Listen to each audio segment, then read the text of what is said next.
Hey everybody, hope you're having a great week. I want to give you a few tips on staying focused during online learning. So I've got six steps for you this week. Number one, create a good workspace. Make sure that where you're working at is free from distractions, it's comfortable, and it has all the supplies that you need. Number two, create a daily schedule. Write down what you need to accomplish and when you're going to accomplish it. Number three, make a to-do list and check off what you've done throughout the day. Sometimes crossing those things off can give us great motivation to keep going. Number four, decide and make a perseverance plan.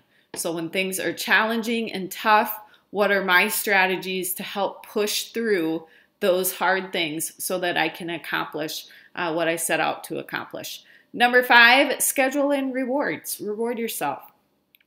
So maybe at the end of the day, you're going to look forward to a yummy snack or a delicious meal with your family or a bike ride or spending time with your pet. So on that schedule, write down what you're rewarding yourself with when you're finished with your work. And number six is ask for help. So let's dig into each one of these tips. Again, make sure your online workspace where you're working needs to be free from distractions. So think about TV, gaming systems, your phone, others that are around, and maybe things that are too fun and too tempting for you to go play with that makes it hard for you to come back to work. Okay, so make sure that that space is free from distractions so that you can focus on your work. Secondly, create a schedule. So tackle those hard things when you're at your best. Decide, maybe you're sleepy when you first wake up, so you're going to tackle some easy things right away then. But then maybe by 10 o'clock, 10:30, that's when you're functioning at your best. So you would want to schedule in your hardest subjects, those things that are hard for you during that time when you're at your best. Break tasks down into smaller chunks. I like to use sticky notes. I'll write the first thing I need to do, second thing, and third thing. So let's say for literacy, you need to watch a video. So that would be on sticky note number one. Number two might be to write down questions that you have or things that you noticed from the video. That would be number two. And number three might be answering the questions that your teacher sent you. So those would be on each sticky note, and then I'm crumpling those up and throw them away as I complete each task. Also, on your schedule, what are things that you can do all by yourself and what are things that you need an adult or somebody else's help with? So on your schedule, if you know you're grown up, a lot of grown-ups are working at home right now, and let's say you know that they're busy during a certain time of the day. You're not going to plan or schedule those tasks that you need help with then. You're going to decide, hey, what can I do on my own? Maybe it's Raz Kids or Dreambox or independent reading or your math facts. So schedule those in when those adults are busy. Use a timer for your work. This is really helpful for me and my kids. We'll set a 20-minute timer. You can even use songs if you'd like. Most songs are like 5 minutes long. So if you listen to 4 songs, during those 4 songs, you're only going to focus on your task at hand, okay? So for that 20 minutes, you're completely focused on doing that work. And then when the 20-minute timer is up or those 4 songs are done, give yourself a 5-minute break. Again, schedule that timer for 5 minutes. When the timer goes off, go back to work again. And then you would set that 20-minute timer or start your other 4 songs and continue your work. Also on your schedule, write down your rewards. How are you going to reward yourself for your hard work? Number 3 is make a to-do list. So make sure that you have written down the things that you need to get done for the day. And then cross those off as you go. Also look at your full week of work. You can do that by yourself or with a grown-up.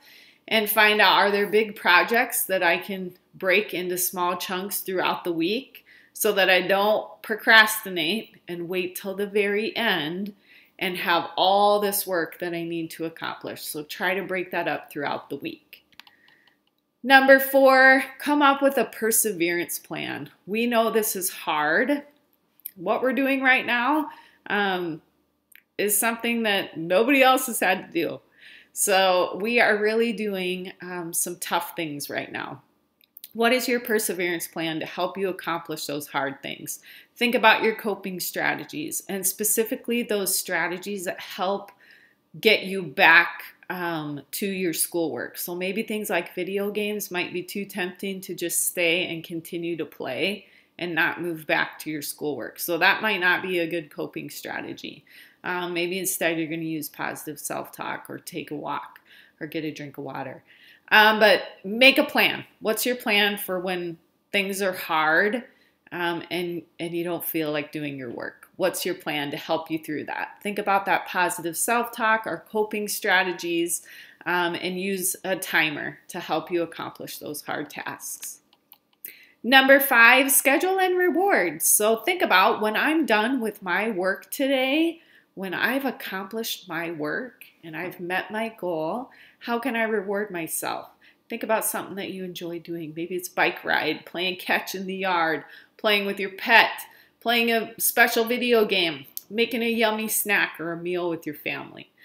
You could even, on your to-do list, you could give yourself smiley faces or stars and keep track of how many that you're accumulating throughout the week. Number 6, ask for help. Think about what are those things that you can do on your own. In the classroom, we say ask 3 before me.